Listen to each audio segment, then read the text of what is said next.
just because Hurricane Lane has been downgraded from Category 5 to 4, it's still very serious. Yeah, Category 4 is still a major hurricane, and that means that its strength can stretch out further from the center of the storm. You can see just how massive this hurricane is behind me. You can see the center of the storm there, and the rain bands themselves have already begun to reach not only the Big Island, but other parts of the Hawaiian island chain. So really the flash flood potential as well as mudslides is definitely a big threat here over the next couple of days in Hawaii. Also, the dangerous surf that can be produced as well as this massive system continues to make its way slowly to the north and then eventually take a bit of a westward turn. These rain bands, though, themselves are also moving off to the west, producing some very heavy rainfall right now in parts of the Big Island this morning. And I want to show you, this is looking at the strength of the wind field. So around the storm itself, you have the highest or strongest hurricane force winds there. Those stretch out, but the tropical storm force winds, which is still around 39 to 40 miles per hour,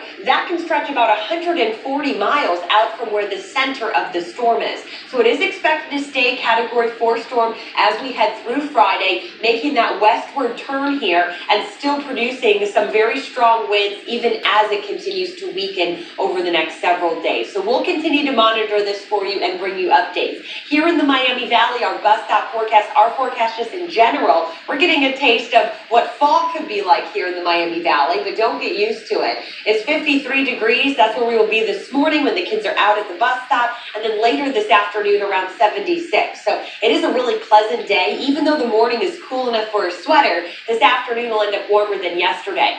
A live look outside. This is in Xenia. You can see quiet streets this morning. 56 at the airport right now with winds out of the northwest. We're about 5 to 15 degrees colder this morning compared to yesterday. So to put that in perspective for you, I do think it wouldn't be a bad idea to grab a sweater. 55 right now in Urbana. We're at 51 in Sydney, so close to dropping into the 40s again in Bellefontaine, and we're at 53 degrees in Eaton. Satellite radar shows there's not a whole lot going on here. We have a very quiet weather pattern set up for us today and tomorrow. Our story will change, though, as we head into the weekend. Live Doppler 7 radar scanning the skies always, even if we're not tracking rain, and we will be tracking some rain, though, over the weekend for us. Futurecast shows that we have bright skies this morning, so a lot of times when you get full sun during the morning drive, we can deal with a little bit of that sun glare. That can almost cause some issues for us.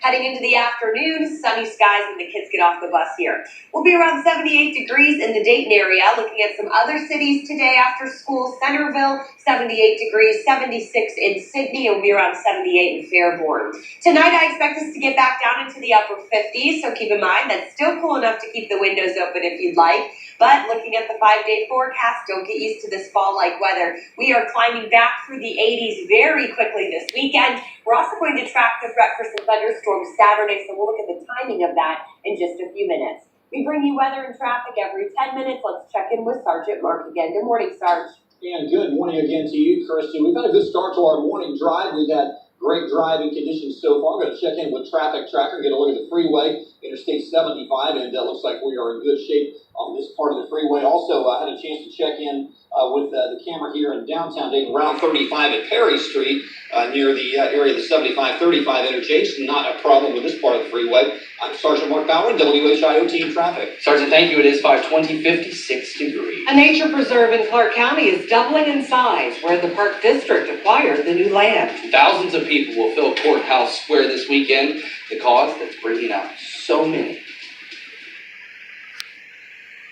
It was time. Yeah. Only we're with Dancing Pro and Busy Mom.